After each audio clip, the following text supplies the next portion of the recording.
It's the holidays, you're single, and you don't know how to beat the blues. The holiday blues are a real thing, and you feel like, I can't believe I'm single again. I can't believe I'm single for the holidays again. Like, why am I here another year? Last year, I said I'm going to meet my love and I'm going to be in a different situation next year. And it hasn't happened. And now it feels like everyone you meet and everyone around you is a couple. They're getting engaged, they're having babies, they're celebrating a new milestone, they're going on vacation. And you feel like, I just can't even get a plus one. Like, what is wrong with me? I went through this for many years, and I want to tell you everything I did to stop the holiday blues because it got overwhelming. And I started to notice a few things. One, how I decorated. So, anytime I'm trying to beat the blues, I like to change my environment first. It's the fastest thing. Like, yes, mindset and all those things are great, but I like to change how things are around me immediately. And when I was having the holiday blues, I realized I was not decorating. I was not making my home into a winter wonderland because I just didn't feel like there was any point. It was like, it's just me. So why do that? Also, I didn't invite anybody over. I was just kind of like sitting around, or maybe I'd go to somebody else's place, but I felt kind of awkward even going to someone else's place because I didn't have a plus one.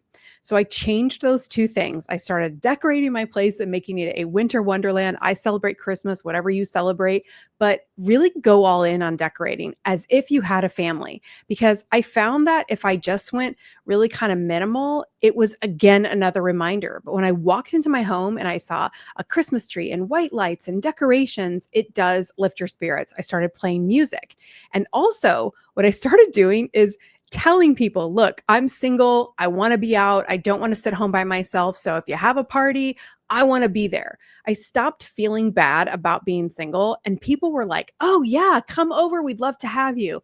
And just that little tiny bit of vulnerability allowed me to feel comfortable with them and share that. And then they had that little soft place in their heart. And guess what? They also didn't ask us, how come you're still single? Or when are you going to get a boyfriend? Or they didn't ask those things because I had already shared that vulnerability and got the invite with that in mind so that I could go and just have a good time and also feel like I was in the Christmas spirit, that I was part of it and I wasn't sitting at home depressed by myself.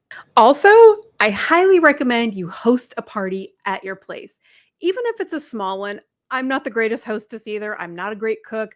You can cater things in, you can do a potluck, but just getting your friends and your people in your space, think of it as a housewarming. It really makes a difference. I'm telling you, this is exactly what I did when I was single.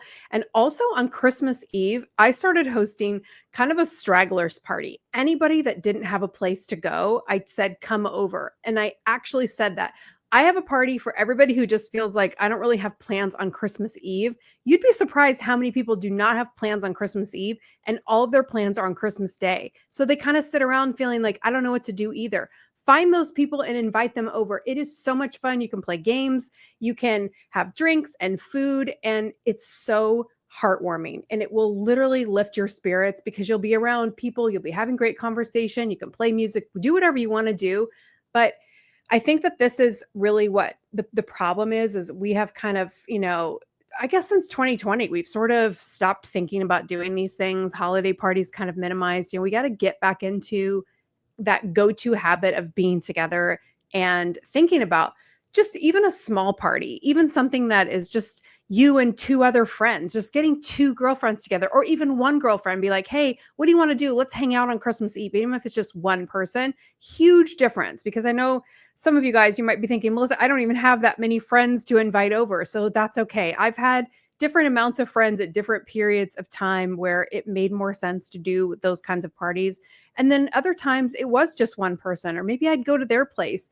Find your single moms that might be without their kids. Their dad may have the kids and they could be feeling really lonely for their children. So there's a million things you can do, but the theme of all of this is get festive. Go the opposite direction because you're feeling blue. So go over the top in whatever that means for you, whether it's decorating like crazy in your house or having a fun Christmas costume that you wear to a party, or maybe there's a niece or a nephew that has a little Christmas play or something. I want you to also just say to your friends or your family that have kids, like, hey, I'm not doing anything for Christmas. I'd love to come to so-and-so's play, or let me know if you have anything going on because I just don't want to sit around the house. Married people are not just looking for other married people to hang out with. I can tell you this as a married person and also somebody that was single for a long time.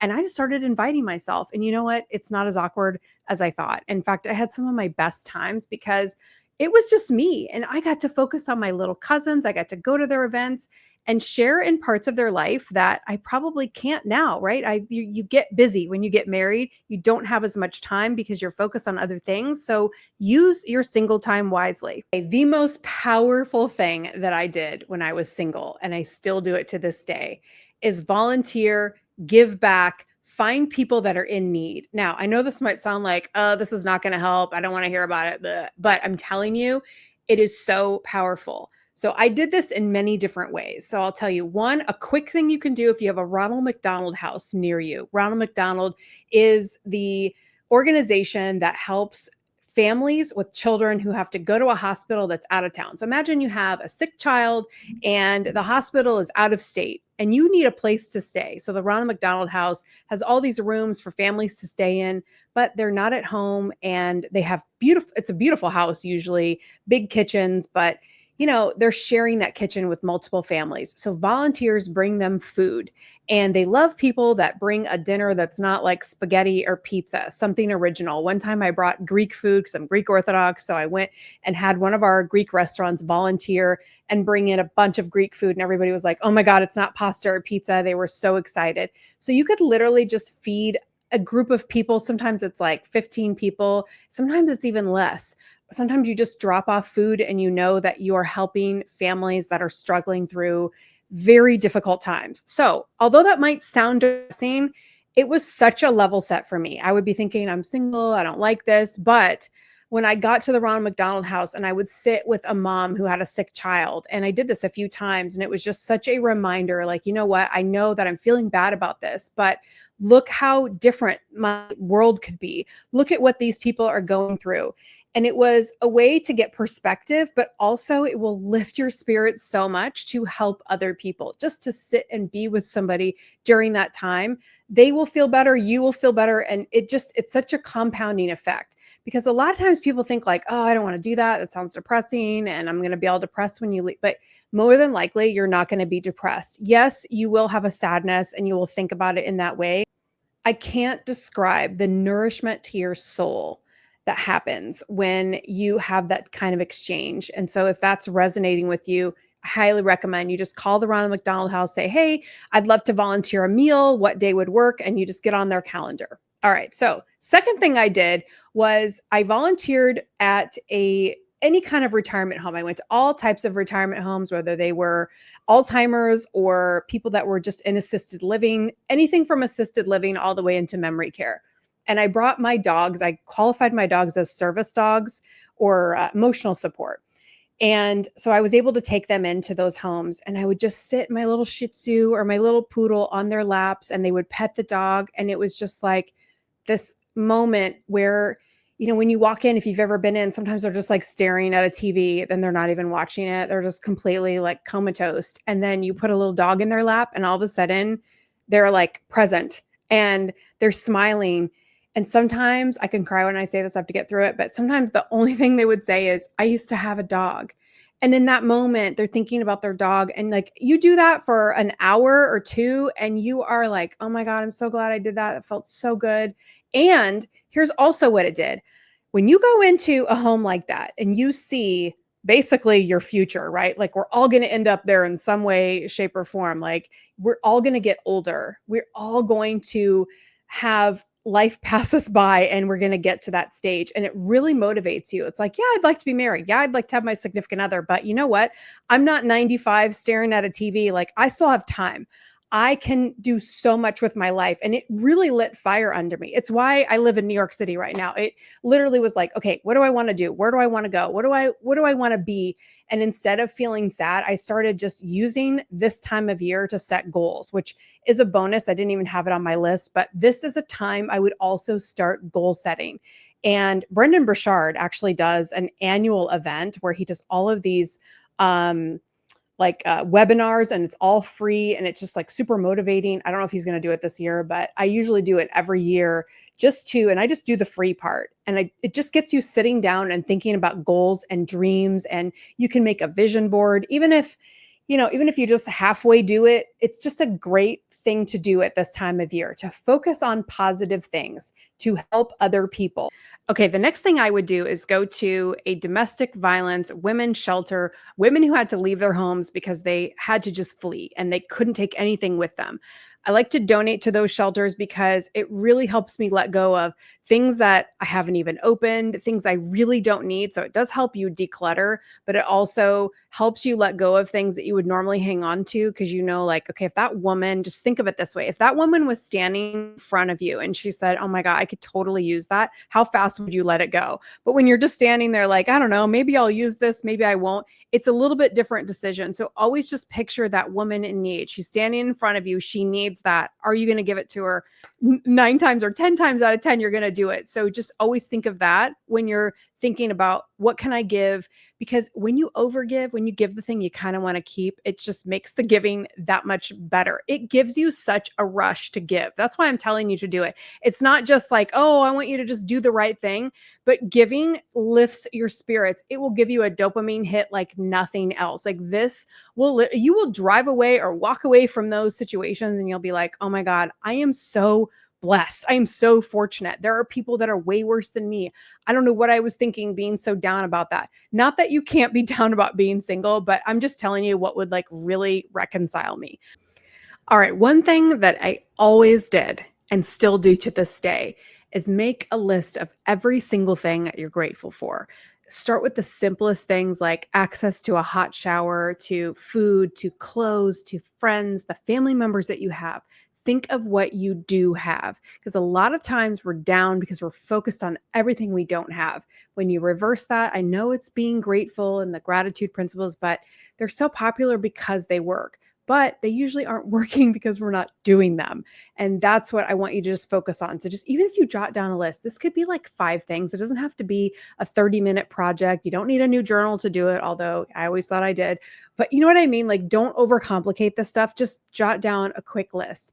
I like to journal every single day, and I open it up, or you can do what they call morning pages, where you literally write down every single thought that you're having in your head, getting all of your emotions out, letting all of this free, because a lot of things I'm telling you to do are things to be grateful and don't worry about it. But also, you need to acknowledge how you feel. I feel lonely. I feel like I'm going to be single forever. I feel like everyone else has what I want. I'm sick of looking at everyone else. Like, go ahead and write those things down too. At the same time, what you're grateful for, but also what you're really struggling with. Okay, now I know this might sound like a broken record, but also helping homeless people. It's a whole different world, and homeless people feel invisible. I live in New York City, so I see homeless people all the time. And one year I did a Thanksgiving dinner for, I don't even remember, like 25 different homeless people. I had a deli make a true Thanksgiving dinner. They happened to have on their menu turkey and mashed potatoes and cranberry and gravy and everything. It was harder to find than you would think.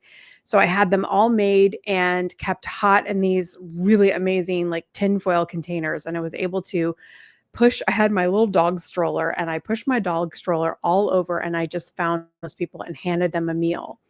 And because I had this meal, I had to kind of have a conversation. And I was sort of like, oh God, is this going to be weird? I sort of wanted to like give the meal and run away.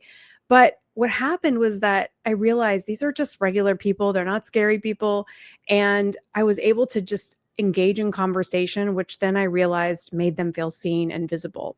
So when I see a homeless person, if I have the time, I'll make just a quick interaction. You don't have to spend an hour.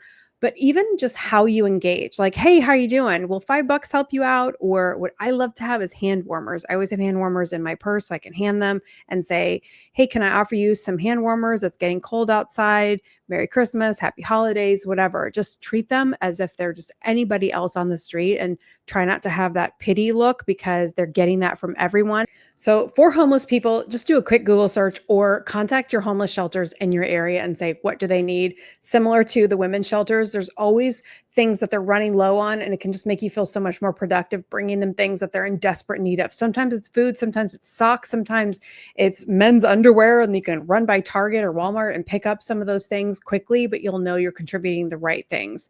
But just on the street, just remember, look them in the eye, treat them like they're just anybody else on the street, make your gesture. I'm telling you, these things will warm your heart and give you the holiday spirit like nothing else. This is where the magic is.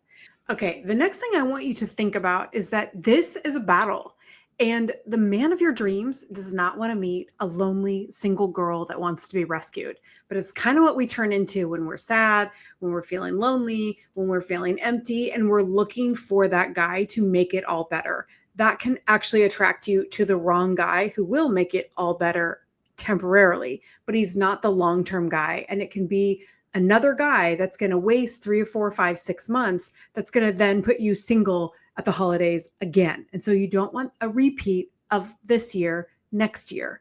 So you have to learn, and this is what I'm here to help you do, is learn how to not repeat or get tempted by those guys that say, hey, Merry Christmas, Happy New Year, Happy Holidays, Happy Thanksgiving. Like, those guys are the ones where it's like, oh, it's kind of tempting. Like, oh, why is he reaching out? I mean, I can remember so many guys that would do that, and I would overthink it and wonder what was going on, and nothing was going on. They were simply guys that couldn't step up, that were avoidant. They had a lot of other issues, and they wanted that closeness, but they didn't have the capacity or the depth to go the long term.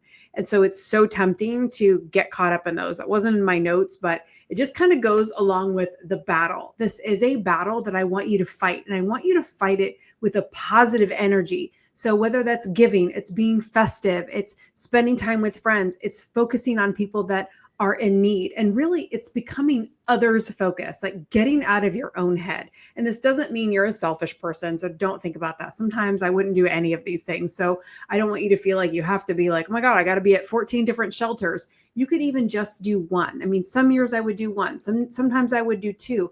Sometimes these are just quick things you can do during the day. I mean, handing a homeless person some money and some hand warmers takes like 1 second, but it literally can just lift you. And sometimes that's all you need. Other times you need to do a deeper overhaul, and when you're at those points. But when you're at your lowest, that's when I think helping people in a bigger impact way is the ticket. I just know I've done this so many times, and I will surprise myself how different I'll feel afterward.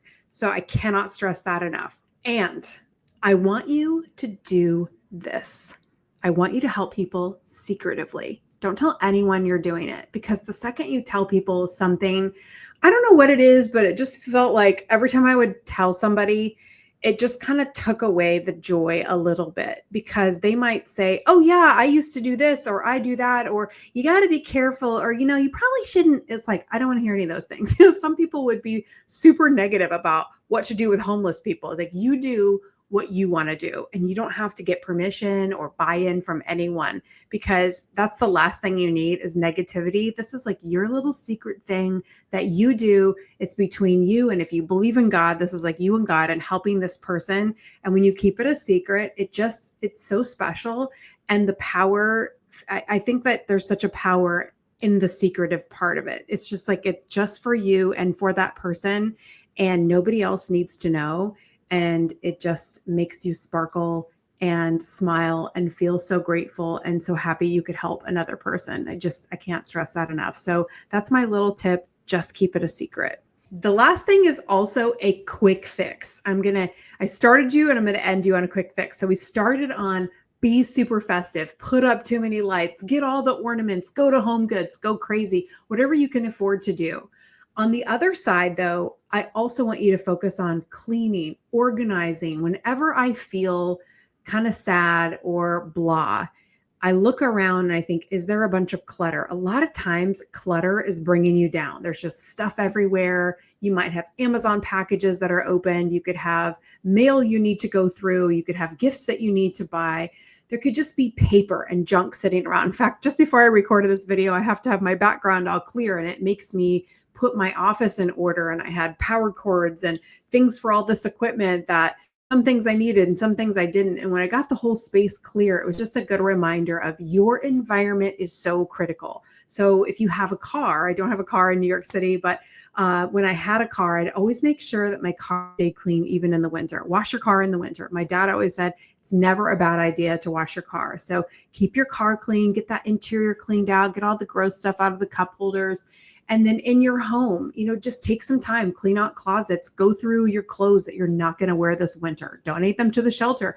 But selfishly, I want you to just think of what's going to make me feel great about my space. When you wake up in the morning, can you find everything that you need? Like right now, I need to do this. I open up my medicine cabinet and I have so many things that I use occasionally, but my cousin Kelly, who's a professional organizer, she said, only put in that cabinet what you use every day. And it's amazing how things can creep in there, like, oh, that hair dry shampoo that I tried and I'm not using anymore, or the anti-humidity spray that I definitely don't need because there's zero humidity in the air. So it's like, what am I doing with all this stuff, cluttering my space? And so I just figured it out today, and it's just amazing of just those little things that you can do to affect your environment. So I hope this helps you to think of all the things that you can do. Don't forget about goal setting. Don't forget about a vision board of really focusing on your future. Where you are now does not determine your future. You will end up with the man of your dreams. You will end up married. You will have that season. That season just isn't here yet. So I want you to just allow yourself to be happy now, because we can waste so much time. Like, who knows when you're going to meet the right person? It could be 3 months, 6 months. It could be next week. I don't know. But you don't want to get in the habit of like letting yourself get down. So I want you to think about everything that's in your environment. Also, oh my God, I cannot believe I almost forgot this. This is actually on my list. Do not let yourself watch fantasy movies. And it might seem like, Melissa, I can't believe, what about, Lindsay Lohan and she's doing all those new movies. Like, don't watch them. Don't watch them, because they're going to give you that fantasy that is not reality. And right now, you don't need to focus on that. I want you to focus on anything else, but try not to watch movies or little things that make you like, oh man, see, that's why I just want a guy like that. You don't want to do that to yourself, because that's what keeps bringing you down. And it's amazing. Like, one movie, you can feel good, you get the dopamine hit, but then the second the credits roll, it's like, ugh. And then you might look around your house and it's not decorated. So if you end up not taking my advice and you do watch those shows, maybe it'll inspire you to decorate. Because anytime I ever even have those shows on, I'm like, oh my God, I need another Christmas tree. I need more white lights. It's so fun.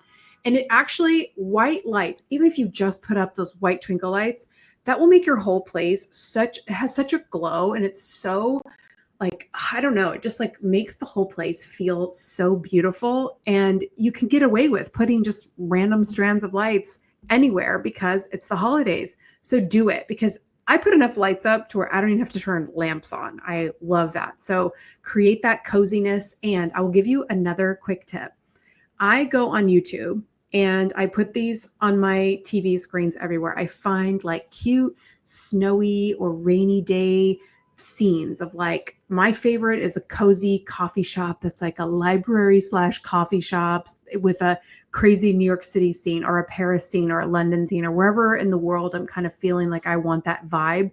And it's amazing when you bring those vibes into your home and you light a candle, you let some smooth jazz play or whatever music, you set a tone. You literally set an environment. And that is so crucial to how you're going to feel. Because if you just turn on the news and then you're watching a Hallmark movie or a Lifetime movie, and you're kind of getting jerked around by whatever is presented to you. But what I'm trying to help you do is create a more proactive approach. I'm going to be in control of how I think, how I feel. Actually, I just thought of one more tip, and I'm going to show it to you on my phone. Now, this isn't a little bit of an investment, but I believe there is a free there's a free one online. It's an app called Superhuman. I'm just going to look at my screen so I know. I don't know if you can see that. It's called Superhuman. Let me just go in. And this has all kinds of different meditations, and it's like cinematic audios. There's so many different ones you can listen to. Now, this may not be everyone's cup of tea, but I highly recommend you go to Superhuman and just get a sample, because it literally keeps you synced to your goals, to your highest self, the best you. The best version of you, the most confident version of you is actually going to attract the best guy. Contrary to what you might think, I know everyone's talking about being in your feminine energy, but your authentic energy, you being totally the real you, is actually what's going to attract the best people to you, including a romantic partner. So I want you to really start thinking about how I can get into that mindset. And a lot of that happens with your environment, setting goals, giving, being the highest and best expression of yourself. That is where all of the magic happens. I can tell you, I have lived this. Part of those exercises years ago is what brought me here to New York City. I know it's kind of dark out there now. I always end up doing, it gets dark so early. Sunset is 4:30 p.m. It's crazy. So I have to switch my schedule to get these in the morning, but it's why I'm here. I set goals. I was doing this and I set goals to just live in New York City 10 years ago. I set goals to live in New York City. And literally in that year, I met my husband and we ended up getting back together. And we met like once briefly, and then we ended up getting back together 5 years later. So literally just that one move 10 years ago, almost 11 now, is the reason I even met my husband. And in that time period, I lived in the city I love, and I was decorating my New York City apartment as a single girl, putting up, I went and hauled my own real Christmas tree. I got the rolling cart. Then the next year I was like, I'm going to do a fake tree. I held the box over. I even filmed myself. I was like, I'm going to do this. And I don't care that I'm single. I'm going to have a great time. I'm going to make a beautiful apartment. I'm going to just enjoy the festivities. I'm going to go to the Rockefeller tree. I did a lot of these things solo, but I wasn't sad because I kept all of these things in mind. I kept thinking, I'm grateful. I live in the city that I love. I'm doing the work that I love. And I know that I trust God that He will give me the love of my life at the right time.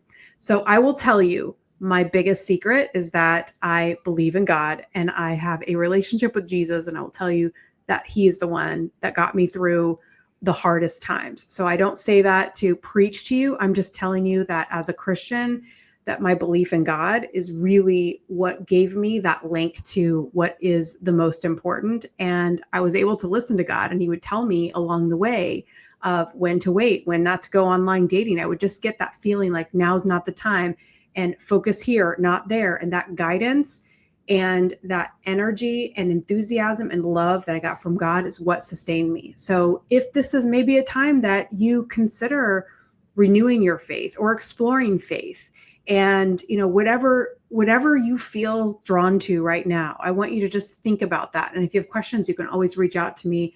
But I don't feel right doing this video without telling you truly what got me through and what inspired me to think of others and be grateful. That all is stemming from my foundation and my faith. So I hope this is helpful to you, and let me know if there's more or you want to ask a question or what about this. Let me know what you're struggling with, because it really helps me create content when I hear directly from you and I can answer questions. Or, maybe I forgot one more tip. I'm just going to check my notes really quick just to make sure. And you know what? Let's just do a quick review. All right. So embrace the festive spirit, decorate your home, and invite people over, or go to people's houses. Invite yourself to other people's houses. I highly recommend it. Tell people, I don't want to be alone on the holidays. I hate feeling single. I haven't met the right person yet. I don't want to focus on that, but I also just don't want to sit around and feel, like, oh God, why am I single again? And people will react so positively to that. I cannot tell you. And you can say, and just, I don't want the question of, why don't you have somebody? Like, I don't want to talk about it. And people will be like, oh my God, okay, cool. And you know what? You won't get that question. You'll be able to just go and have a great time. All right. So volunteering, giving back, going to retirement homes, assisted living homes. If you have a dog, or you can bring somebody else's emotional support animal, take them in there and spend even an hour. It's amazing. And most older people, they don't, want you to hang out for 2 hours. They get tired. So just even a short interaction is fine. Also, I forgot to tell you, if you have a musical gift, you can sing at those places. If you have any talent, those places are always looking for entertainment or activities. I remember one time, like 100 years ago, I did Mary Kay Cosmetics, and I went in and did facials and little like hand treatments. They have this thing called satin hands, and I did that. And like I put makeup on these old ladies. They had such a great time. It was like such a fun activity that they didn't do very often. So you have a skill or a talent or anything you can bring in there, you just call the activities coordinator at those places, and they are so happy to have anybody come in and do anything. So musical instruments, if you play the piano, anything like that. All right, practicing gratitude. Everything you're thankful for, from a hot shower to the job that you have, the money in your bank, the gifts that you're going to be able to give this year, whatever it is, I want you to just write it down. And pursue your passions. Actually, I don't think I said this one. Maybe I did, but just do the things that you love. I don't actually think I said this one. So do the things that you love to do and make sure these are woven in. Don't forget, if you love to sing, if you love to dance, if you love to go ice skating, you haven't gone in a long time, make sure you're doing things that you really enjoy doing, like truly that you enjoy doing. One thing I enjoy doing is just going to Barnes and Noble and looking at new books. And I love going into that section with all the journals and like the coffee mugs and just standing there. And sometimes I don't get anything, but just the idea that I might, I get so excited in that section. And I can just spend like 15, 20 minutes or half an hour, or go grab a book that I might be thinking about reading, sneak off on one of those chairs and read it for a little bit, or grab a coffee before I do that. I mean, I'm like so happy doing that. So it can be just small things like that. All right. Unexpected kindness. Do those secretive things, giving to the homeless, looking at the shelters, women's shelters, homeless shelters, anywhere where there are people in need. And you could also give to families. This is another thing I forgot I did, I don't know, a few times, where you can find families that cannot afford to buy gifts, and you can get their gift list for their kids. You can literally buy their kids all the presents that they can't buy. I remember going to homes and just giving them all their presents, and on Christmas Eve, and knowing that those parents were going to give their kids Christmas gifts that they didn't think possible that year. And their kids were going to grow up and think Santa came and everything is normal. And their parents could just like breathe that sigh of relief. Like, oh my God, I can't believe it. Charlie agrees. That's my dog, who has been remarkably quiet through this broadcast. So shifting your focus outward, helping others. So think about, okay, I'm thinking about myself too much. How can I think of others? Who do you want to think about? Maybe it's an animal shelter. Maybe you want to go help animals in need, which is a huge, big heart that I have for animals. I follow so many of those on Facebook, and just so many different organizations are doing amazing things for animals. So that could be something that you could focus your energy on too. So don't forget about the little animals, the fur babies. Maybe this year you go and adopt a new dog. Maybe you're thinking about it. Don't just go do it just because I said it. But if you've been thinking about it, if you really feel like you want a dog or a cat and you go adopt it, then that can be a whole new energy that you bring into your home. I mean, I've had 2 dogs for 20 years, and I can't imagine not having, I can't have with just one dog. I have to have 2. So like, if that's something that you've been thinking about, maybe this is just a little nudge that you need to like go to a shelter and maybe find a dog that needs a home, or a cat. All right. So connecting to your faith also. So if this is something that, has kind of gotten a little bit like, I used to be more involved, I used to go to church, or wherever your faith is, maybe this would be a good time to maybe just attend a church, synagogue, or whatever, wherever your faith lies, like maybe just a reconnect to that. Okay. And then don't forget environment. So cleaning, organizing, getting rid of things, decluttering, all of those things are going to lift your spirits. And my last one was giving discreetly. So whether you help a homeless person or any of these things that you do, keeping at least some of them secret is so powerful. You'll see what I mean when you do it. And then you just kind of get in the habit. And the Bible even says, don't let the left hand know what the right hand is doing. So you just do it and you don't even mention it. And then it just becomes part of what you do. And then it doesn't become about you too. Because sometimes we want to kind of brag about it. And then I feel like it takes away from it. So just do these things and allow them to just be your little secret. All right, I'm going to end here. If this was helpful and you feel like you need more ongoing support right now, you can get into the Gumball Love VIP membership. I am cutting this price in half from $97 to $47. So you can have weekly group calls with me, access to all of the recordings, and you can have access to our group Slack channel, which gives you privacy to have these conversations, community with women that understand how hard it is to be single at this time of year and throughout the year. There's so many challenges that only women in the situation understand. And sometimes you feel like you're the only single friend, you're the only single family member, and it just gets harder to talk to those people. So you need a community. I've created what I needed when I was single and I didn't have it. And it's so incredible to see all these women come together and help each other. And I have so many resources for you. So if this sounds like something you're interested in, click the link below and join us. And you can cancel at any time. So this doesn't hook you in. I want you to be able to jump in and jump out whenever you feel like you need it. But that price of $47, you want to lock it in right now, because the first 50 people to get that $47 price are going to be in, and they'll be locked in for as long as you stay a member. So after 50, it's going to go up to 97. So get it while you can. All right. Until next time, I'll see you soon.